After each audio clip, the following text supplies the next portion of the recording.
The demolition crew showed up on a Tuesday morning, and Marcus Webb was standing in the driveway with his coffee getting cold in his hand, watching a woman in a cream-colored coat step out of a car that cost more than the garage itself. She did not look at him first. She looked at the building.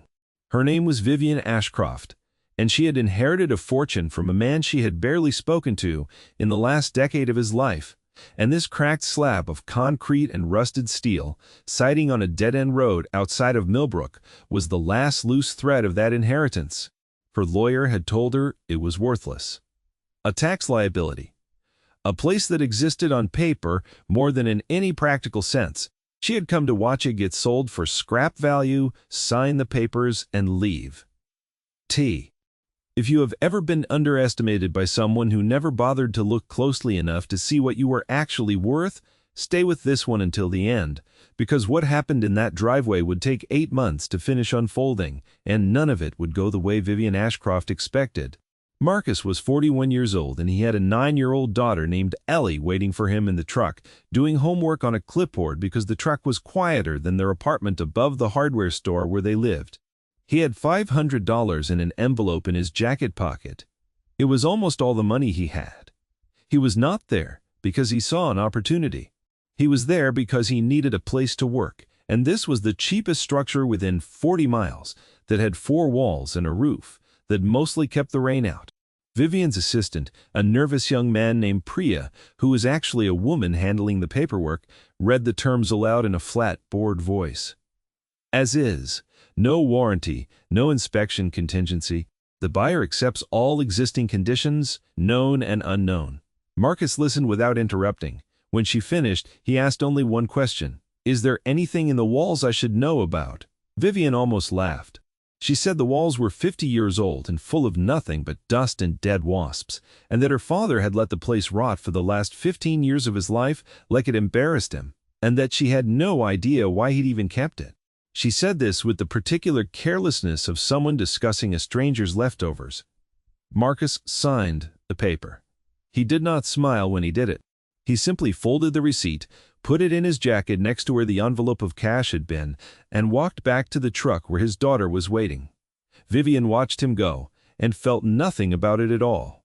That, more than anything else, would come to bother her later.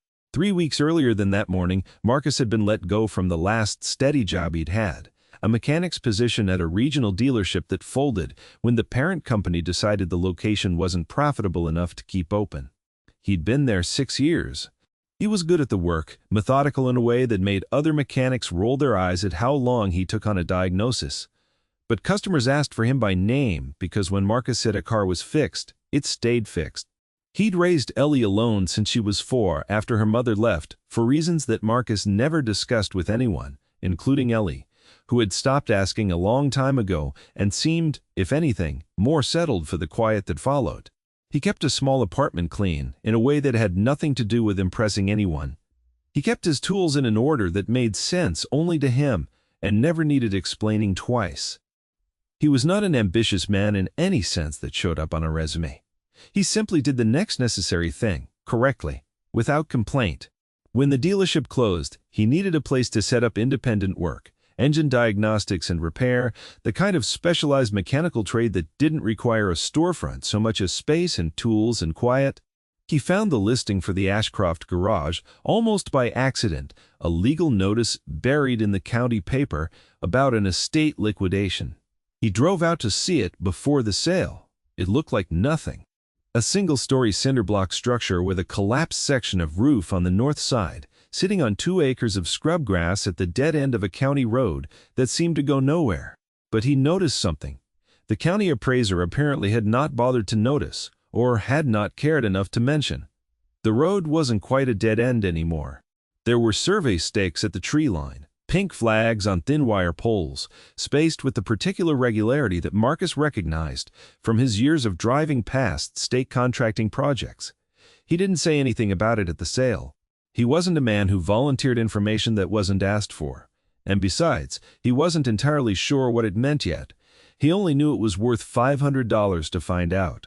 The morning after the papers were signed, he brought Ellie out to see the place properly for the first time, and she stood in the doorway with her hands on her hips, surveying the wreckage of her father's newest and most improbable investment with the frank skepticism only a 9-year-old can produce without cruelty. "It smells like a locker room," she said. "It'll smell like a workshop," Marcus said. "Give it time." He started with the roof. He worked alone through the first 2 weeks, tearing out water-damaged sheathing, replacing rafters, doing the kind of labor that left his hands raw and his back sore in a way that felt honest.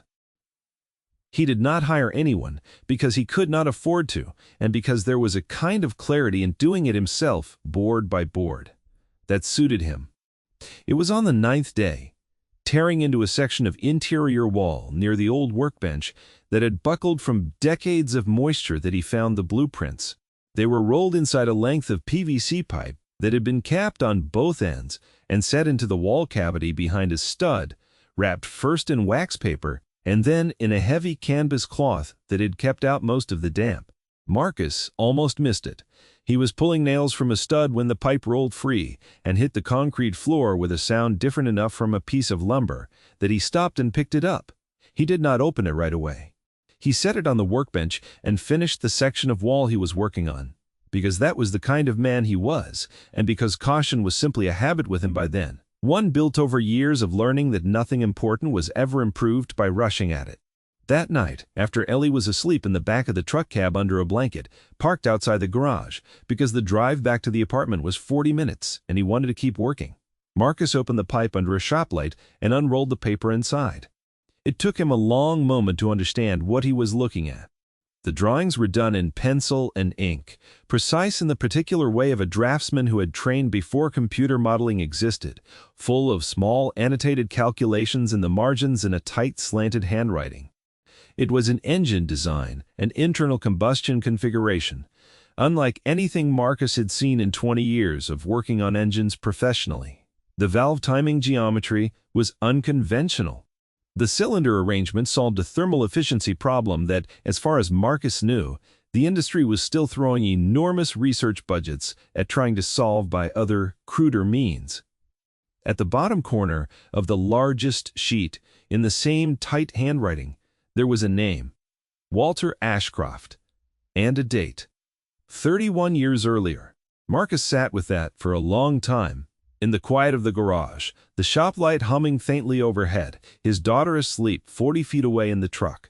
He was not a man given to excitement that showed on his face, but something in his chest had gone very still and very focused, the way it did when he was about to attempt a repair he had never attempted before and knew he had exactly one clean shot at doing right. He rolled the blueprints back up. He did not tell anyone. Not yet. The next morning he drove to the county records office before he went back to the garage, and he asked to see the zoning file for the 2 acres at the end of Route 9.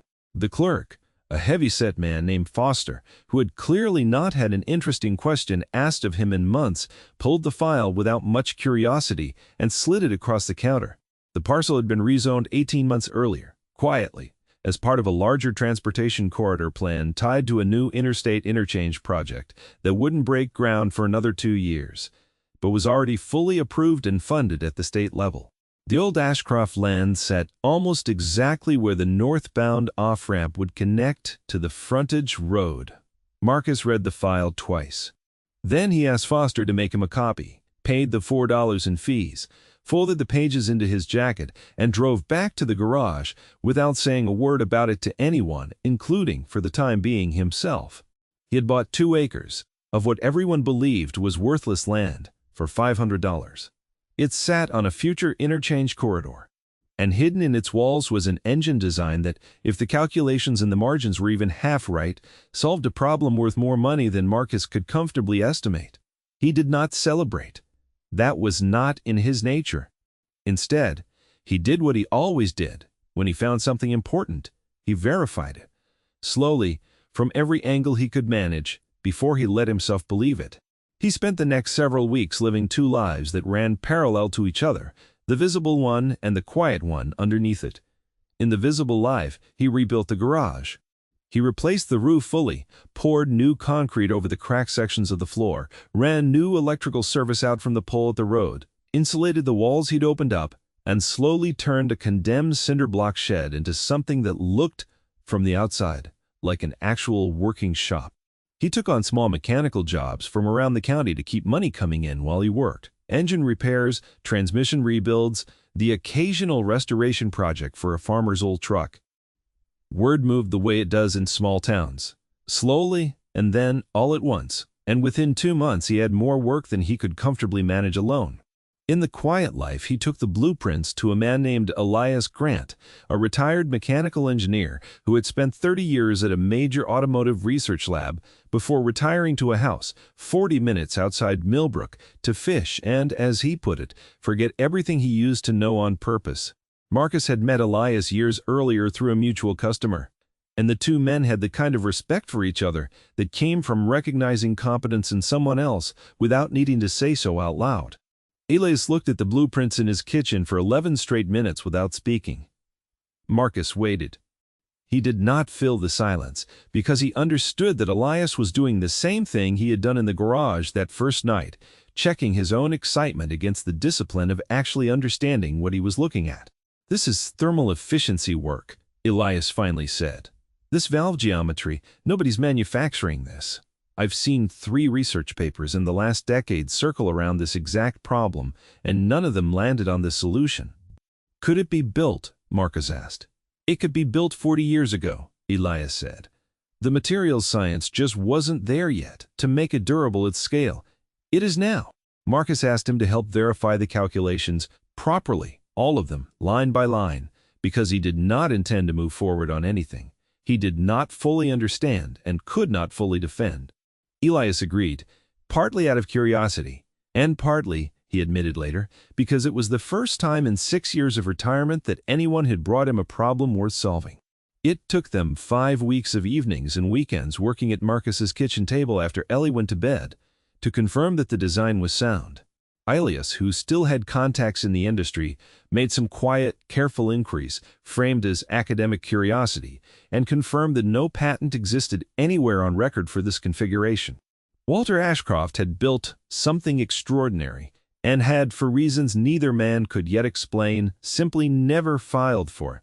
Marcus filed the patent application himself, working with a patent attorney in the county seat named Ruth Okafor, who specialized in exactly this kind of small, unglamorous, meticulous work and who did not blink twice at the technical density of what Marcus brought her.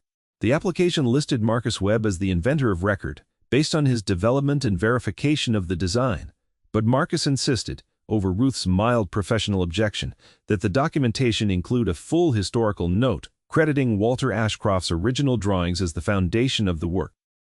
"You don't have to do that," Ruth told him, legally. "You don't owe him anything. He never filed. It's abandoned intellectual property. Finders keepers, more or less, once you can prove independent verification and development." "I know," Marcus said. "I'm doing it anyway." Ruth looked at him for a moment the way people sometimes did, trying to figure out if he was naive or simply operating according to a set of rules that had gone out of fashion. She filed the application exactly as he asked. By the 5th month, the garage was finished. It stood on the 2 acres like a small, clean anomaly, a fully modernized diagnostic and fabrication shop with new equipment Marcus had financed carefully against the growing client work, sitting at what most of the county now understood thanks to public notices. About the interchange groundbreaking. No. Was about to become one of the more valuable pieces of frontage property in the region. The land alone had appreciated to somewhere north of $2 million, according to a county assessor's preliminary estimate that made its way, as these things do, into the local paper's business section, in a short article about how the coming interchange was reshaping property values along Route 9. Vivian Ashcroft read that article at her breakfast table, on the 4th floor of a building she owned in the city, and she did not finish her coffee. She had not thought about the garage in 5 months. She had signed the papers, taken the tax write-off her accountant recommended, and moved on with the business of managing the rest of her father's estate, which was considerable and complicated, and did not, in her mind, leave room for sentimentality about a crumbling shed on a road she'd visited exactly twice in her adult life. But the article did not stop at property values. It mentioned, in its final paragraph, almost as an afterthought, that the shop's owner had recently filed a patent for an engine efficiency design, and that early interest from two major manufacturers had already been reported to the County Economic Development Office, which was, apparently, thrilled to have a piece of serious innovation happening in their district. Vivian called her lawyer that morning. Her voice, when he answered, had none of the careless boredom it carried the day she'd sold the place. "I want to know everything about the sale of my father's garage," she said. "Everything. I want to know who bought it, and I want to know why nobody told me there was a patent involved." Her lawyer, a man named Douglas Prentice, who had handled the Ashcroft family's affairs for 11 years and who valued his retainer considerably more than he valued a 9-year-old cinder block shed, was surprised by the intensity in her voice. But he had built his career on being useful regardless of the emotional weather, so he simply said he would look into it. What he found over the following 10 days was a set of facts that did not sit comfortably with him because he had personally overseen the appraisal that valued the property at scrap value. And he had personally signed off on the as-is sale language that Vivian had used to protect herself from any future liability, language that, as it turned out, cut both ways, rather sharply. Now, Prentice discovered the zoning change had been public record for 18 months before the sale. He discovered that his own appraiser, a man named Colton Reyes, who had handled a considerable amount of Ashcroft estate work over the years, had either missed the zoning file entirely or had simply not bothered to check it. An oversight that either reflected extraordinary incompetence or something considerably less innocent. He also discovered, buried in an old employment ledger from Walter Ashcroft's private workshop records, something that made him sit back in his chair for a long moment before he picked up the phone to call Vivian. Walter Ashcroft had employed one apprentice, informally off the books, for 3 years in the final stretch of his working life. The ledger listed payments, small and irregular, to a young man learning the trade under him. The name in the ledger was Marcus Webb. Vivian took that information the way she took most difficult information in her life, which was by reading it 3 separate times before she allowed herself to react to it at all. The first time, she read it simply as a fact. Her father had trained someone. The second time, she read it as a coincidence that could not possibly be a coincidence, because the man who had bought the garage and the man in the ledger shared a name that was not common enough to be an accident. The third time, she read it and thought about her father, alone in that garage for years after she had stopped visiting, teaching his craft to a stranger because his own daughter had never once asked to learn it. She did not call Marcus directly. She drove out instead, on a Thursday afternoon, in a car that was, this time, considerably less conspicuous than the one she'd arrived in 8 months earlier. Marcus was under the hood of a customer's truck when she pulled into the gravel lot, and Ellie was sitting on an overturned bucket nearby, doing homework on a clipboard, the same clipboard, or one very much like it, that Vivian vaguely remembered from the day of the sale. Vivian stood at the edge of the lot for a moment before she approached, taking in the garage properly for the first time.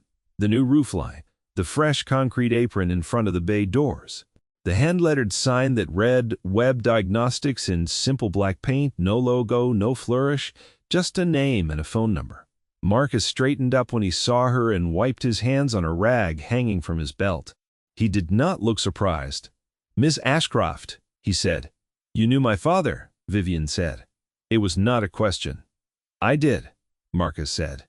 "For 3 years about that. Yes." "Why didn't you say anything?" Vivian asked, and there was an edge in her voice now. Something between accusation and a question she genuinely did not have the answer to herself. "When we did the sale, you knew who I was. You knew what that land was, you knew what was in those walls, or you suspected it. Why didn't you say anything?" Marcus considered the question, with the same unhurried care he gave to a diagnosis he hadn't fully worked out yet. "You didn't ask me anything I could have answered honestly at that point," he said. "I asked you if there was anything in the walls I should know about. You told me no. I signed the paper, knowing you believed that when you said it. I didn't know what I'd find until after." "And the zoning," Vivian said. "The interchange. You saw the survey stakes before the sale. Your own conduct suggests you knew that land was about to be worth considerably more than $500. I saw stakes, Marcus said. I didn't know for certain what they meant until I checked county records, which I did after the sale, not before. Everything in that file was public. Anyone could have looked. Your appraiser didn't. Vivian did not have an immediate answer to that, because it was true, and because the failure belonged to her own side of the transaction, not his. She had come prepared for a confrontation with a man she'd half convinced herself was some kind of opportunist, a scavenger who had picked through her father's remains for profit. What she found instead was a man who had answered every question honestly, who had disclosed nothing he wasn't asked, and who had, according to the patent filing her lawyer had already pulled and shown her, gone out of his way to formally credit her father for work he had no legal obligation to credit at all. The patent, she said, changing direction. You listed my father's name in the historical documentation. Why? You didn't have to. He did the work, Marcus said simply. I verified it. I filed it. But the design is his. I wasn't going to build a business on something he built and pretend it started with me. Ellie had stopped writing and was watching the two adults with the frank, unblinking attention children bring to conversations they don't fully understand, but recognize as important. Vivian looked past Marcus into the open bay of the garage, at the equipment inside, the neat rows of tools, the clean concrete, the evidence of 8 months of careful, patient labor built on top of the ruins of a place she had been ready to let a demolition crew tear apart without a second thought. Pock.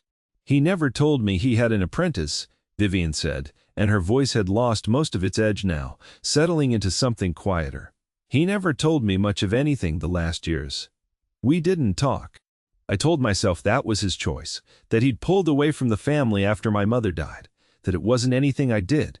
But he taught you, for 3 years. He never taught me anything.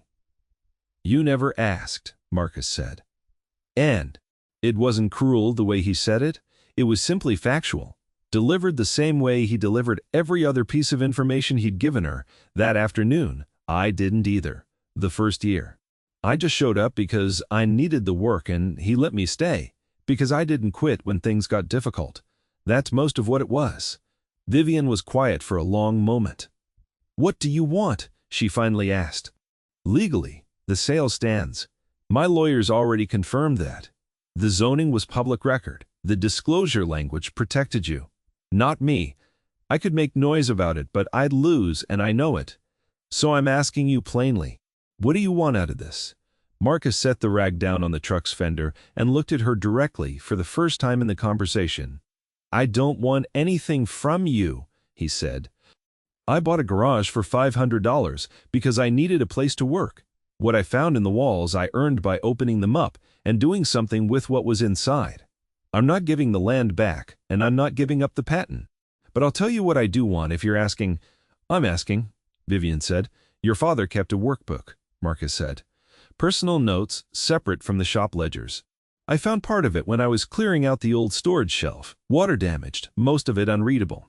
But there were pages near the back that survived. I've still got them. I think they belong to you, not me. I was going to mail them once I found a good box. He walked into the garage and came back a minute later with a weathered spiral notebook, its cover swollen and stained, but its pages, near the back, still legible. He handed it to her without ceremony, the way he handed over anything, as a simple transaction of fact. Vivian opened it there in the gravel lot, and the first legible page was not engineering notes at all. It was a short entry, dated a little over 3 years before Walter Ashcroft's death, and it read in the same tight, slanted handwriting from the blueprints. Vivian called today, didn't pick up. Will call her back tomorrow. Keep meaning to tell her about the garage. Keep putting it off. Afraid she'll think it's foolish. An old man playing with engines instead of doing something that matters.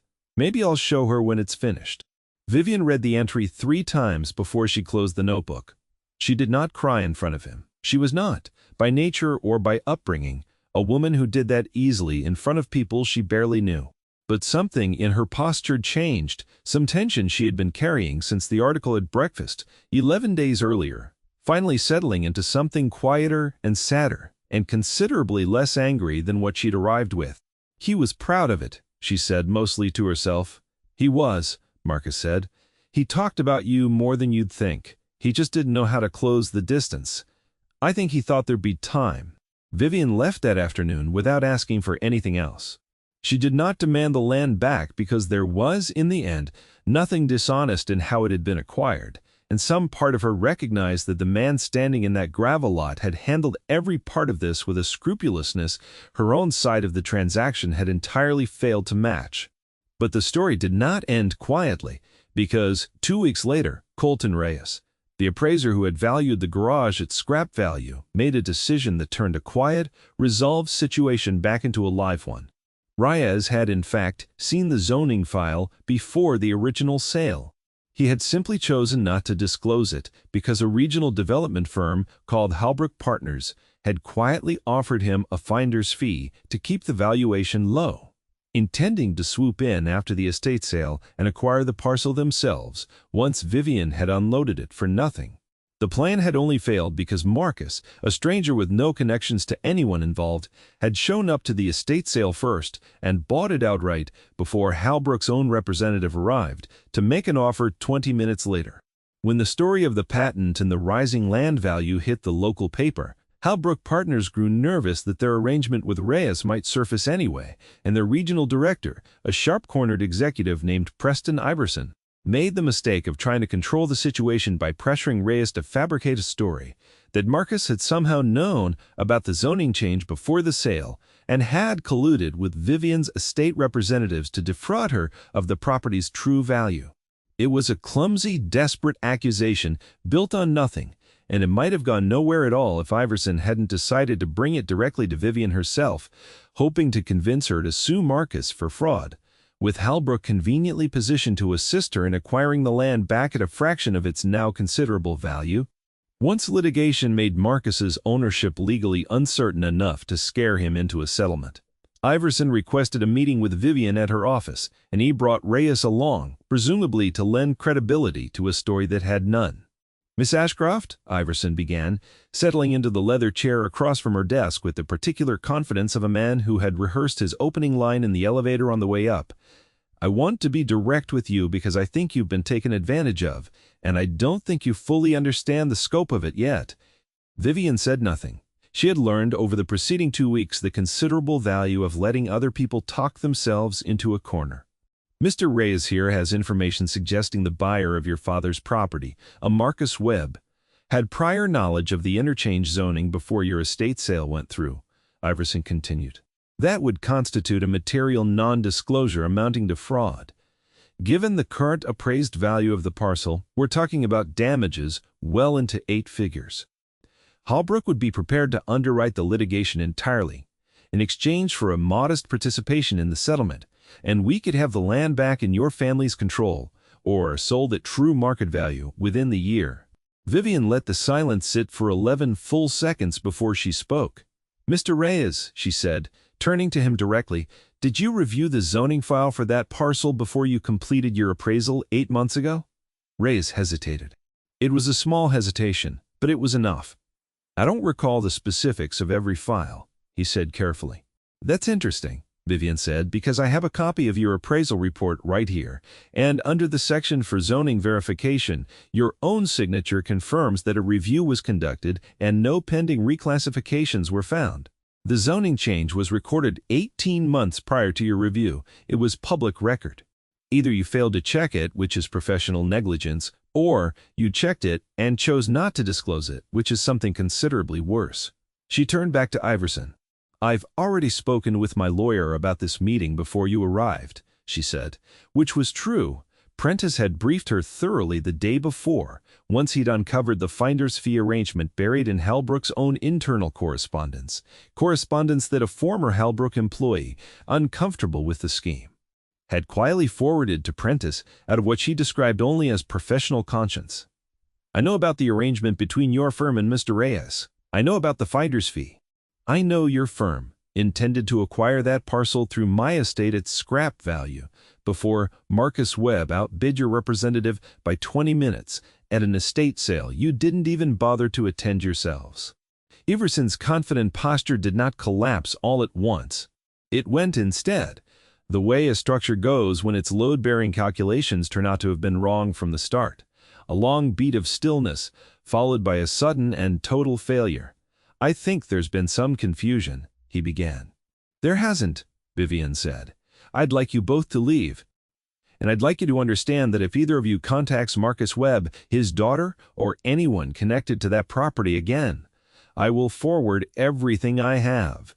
The finder's fee correspondence, the appraisal discrepancy, all of it, to the state licensing board and to the district attorney's office, and I will do it personally." Reyes left without another word. Iverson attempted one more sentence of corporate smoothing, something about how Halbrook valued its relationship with the Ashcroft family, and Vivian simply looked at him until he stopped talking and showed himself out. The formal consequences arrived over the following 2 months with the particular slowness of institutional accountability. Reyes lost his appraisal license, pending a state board investigation. Halbrook Partners quietly reassigned Iverson to an out-of-state office in a move that everyone involved understood to be a demotion dressed up as a transfer, and the firm settled a regulatory inquiry by paying a fine substantial enough to make the local business papers, though not so substantial as to meaningfully threaten the company itself. Corporate consequences, Vivian had learned by then, rarely matched the scale of the harm. But the more important resolution, the one that actually mattered to the people at the center of it, happened quietly, on a Sunday afternoon, at the garage. Vivian drove out again, this time with no lawyer and no agenda beyond the one she stated plainly when she arrived. She wanted to see the place her father had spent his last years, properly, without a demolition crew idling in the driveway. Marcus walked her through it.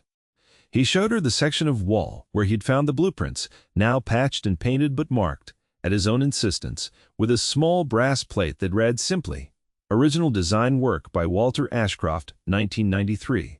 He showed her the new equipment, the diagnostic bay, the small office where Ruth Okafor's patent paperwork sat filed neatly in a cabinet. Ellie showed her the workbench where she did her homework most afternoons and told her with the particular bluntness of a 9-year-old that the garage used to smell like a locker room but didn't anymore. Vivian laughed at that, genuinely, for what seemed like the first time in the entire ordeal. "My father would have liked you," she told Ellie. And then, looking at Marcus, "Both of you." She made Marcus an offer before she left that day, one that had nothing to do with the land or the patent or any lingering legal question, all of which had been settled by then in Marcus's favor without dispute. She offered him a consulting position with the family's investment holdings, specifically overseeing technical due diligence on any manufacturing or automotive adjacent acquisitions the estate considered going forward, a role that would have paid him more in a year than he'd made in the previous 5 combined. Marcus thought about it for 3 days before he gave her an answer, because he was not a man who decided anything of consequence quickly. "I'll do it," he told her when he called her back, "on 2 conditions. I keep the shop. I'm not closing it down or handing it over to someone else to run while I sit in an office, and I only take on the reviews myself. No travel that keeps me away from Ellie more than 1 night at a time. If those 2 things work for you, I'm in." Vivian agreed without hesitation, because by then she understood, more clearly than she understood almost anything else in her father's estate, that the value of Marcus Webb had never been about what he could be pressured into becoming. It was about the fact that he would not be pressured into becoming anything at all. 8 months after a woman in a cream-colored coat sold a run-down garage for $500 because she believed it was worthless, the same garage stood as the anchor of a small, thriving mechanical business, sat on land valued at well over $30 million once the interchange construction began in earnest, and held in its walls the quiet legacy of a man who had spent years trying to find the courage to show his daughter what he'd built. On a cool evening in early autumn, Marcus sat on the tailgate of his truck outside the garage, watching Ellie chase the last of the daylight across the gravel lot, and Vivian's car pulled in. Not for business this time, just to drop off a folder of paperwork that could easily have waited until Monday. She sat down on the tailgate beside him without being asked, and for a while neither of them said anything at all, watching Ellie construct some elaborate, private game out of nothing but a stick and a patch of grass. He would have wanted this, Vivian said eventually. Not the money, this somebody finishing what he started.